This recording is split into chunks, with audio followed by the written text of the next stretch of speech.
aquel tiempo dijo Jesús a sus discípulos: cuando recéis, no uséis muchas palabras como los gentiles, que se imaginan que por hablar mucho les harán caso. No seáis como ellos, pues vuestro Padre sabe lo que os hace falta antes que lo pidáis. Vosotros rezad así: Padre nuestro del cielo, santificado sea tu nombre, venga tu reino. Hágase tu voluntad en la tierra como en el cielo. Danos hoy el pan nuestro de cada día. Perdónanos nuestras ofensas, pues nosotros hemos perdonado a los que nos han ofendido. No nos dejes caer en la tentación, sino líbranos del maligno. Porque si perdonáis a los demás sus culpas, también vuestro Padre del cielo os perdonará a vosotros. Pero si no perdonáis a los demás, tampoco vuestro Padre perdonará vuestras culpas. Palabra del Señor. Podéis sentaros. Estamos estos días leyendo una extraordinaria carta de San Pablo, la segunda a los Corintios, y merece la pena hacer algún comentario.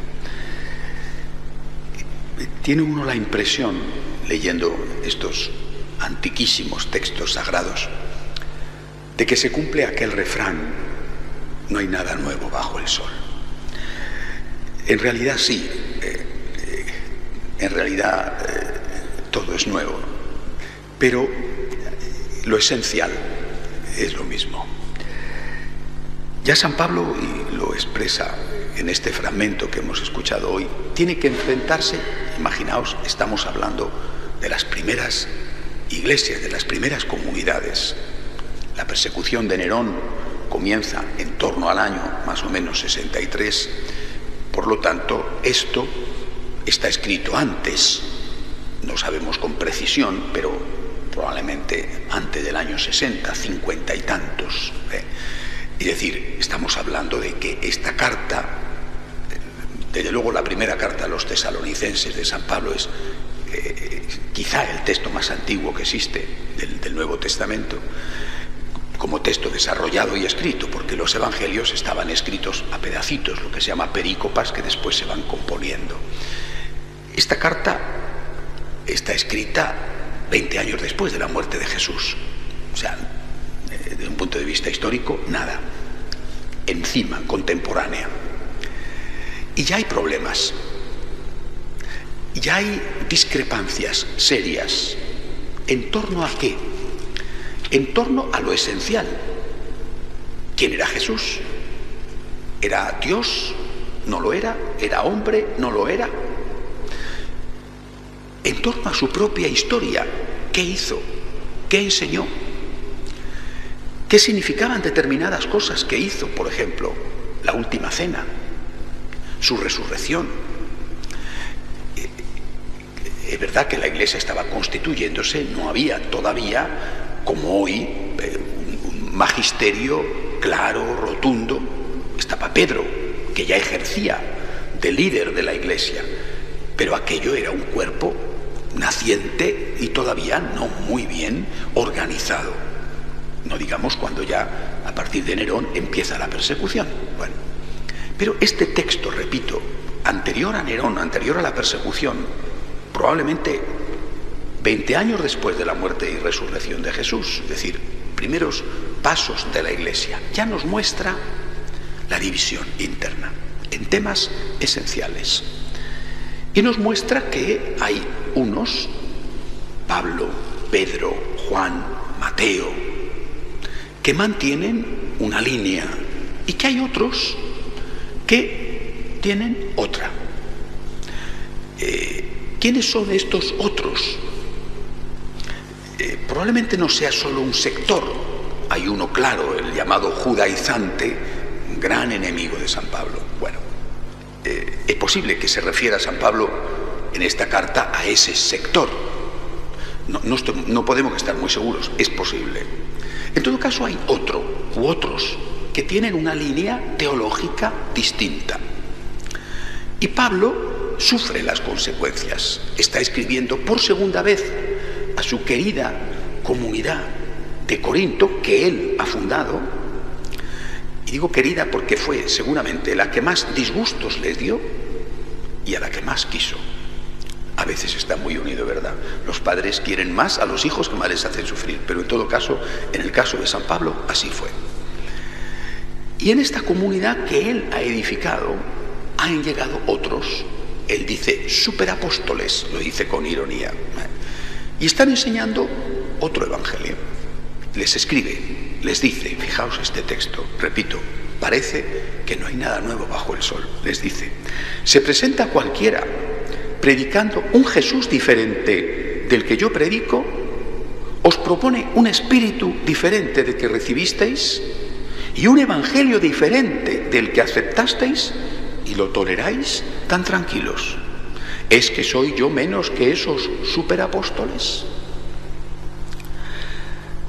Se presenta uno predicando un Jesús diferente, un evangelio diferente y lo toleráis tan tranquilos.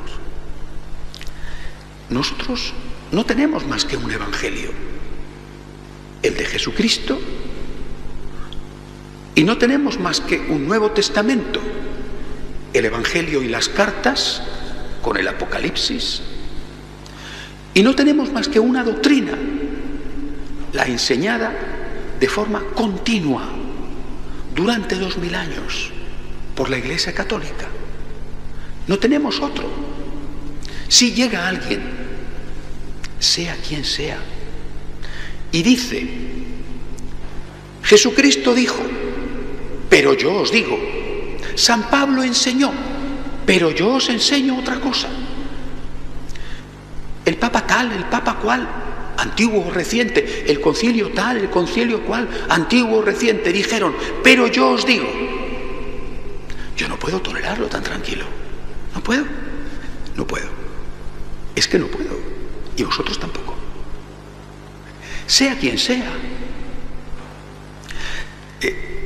Repito, esto pasó y esto sigue sucediendo.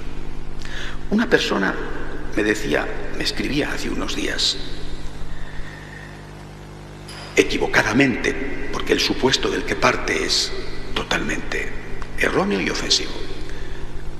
Si el Papa decidiera tal cosa en contra de lo que está en el Evangelio, en San Pablo y en 2000 años de historia, si el Papa decidiera tal cosa, usted tendría que aceptarlo. Primera cuestión, ¿cómo va el Papa a decidir algo en contra del Evangelio? Primera cuestión, es como si me dijeran que desde ahora el agua es seca y el fuego húmedo. Mire usted está planteando algo que de inicio me parece imposible. ¿Cómo va a ser el Papa contrario a las enseñanzas del Evangelio? Cuando el Papa tiene la misión sagrada, su primera misión de transmitir íntegramente el depósito recibido. Usted me está planteando una cuestión absurda, primera cosa. Segunda, si esa hipótesis se planteara porque el Papa, el que fuera, este o el siguiente o el anterior, el que fuera, hubiera perdido la cabeza, no cabe otra explicación. ¿Cómo voy a hacer caso yo a algo contrario al Evangelio? Primera, punto de partida, es absurdo. El Papa no va a enseñar nunca nada contrario al Evangelio. Segundo, si en un caso hipotético, imposible, pero en un caso hipotético eso se planteara, el Papa no es el dueño del mensaje. El Papa, el obispo, yo y tú, somos todos servidores del mensaje, no dueños del mensaje. Nadie puede decir, Jesucristo os dijo. Jesucristo no tenía ni idea. Yo, que soy más listo que Jesucristo, os digo, vale, funda tu iglesia, pero Jesucristo está por encima de ti, seas quien seas, y por encima de mí. Jesucristo es Jesucristo. Hace unos días me contaban de un cardenal excelente, seguramente uno de los mejores teólogos, desde luego en tema moral, en este momento el mejor, el cardenal Caffarra, arzobispo de Bolonia, que le habían acusado por defender a Cristo, a San Pablo, la doctrina, le habían acusado de estar contra el Papa. Y él decía, hubiera preferido que hubieran dicho de mí que tenía una amante antes que decir que yo estoy contra el Papa. ¿A dónde hemos llegado? ¿En qué situación nos encontramos? por defender al Señor, a San Pablo. A 2000 años de historia, estamos contra el Papa. A esto hemos llegado. ¿Quiénes están contra el Papa? Vuelvo a repetir el texto que hoy hemos escuchado. Se presenta cualquiera predicando un Jesús diferente del que yo os predico, os propone un espíritu diferente del que recibisteis y un evangelio diferente del que aceptasteis y lo toleráis tan tranquilos.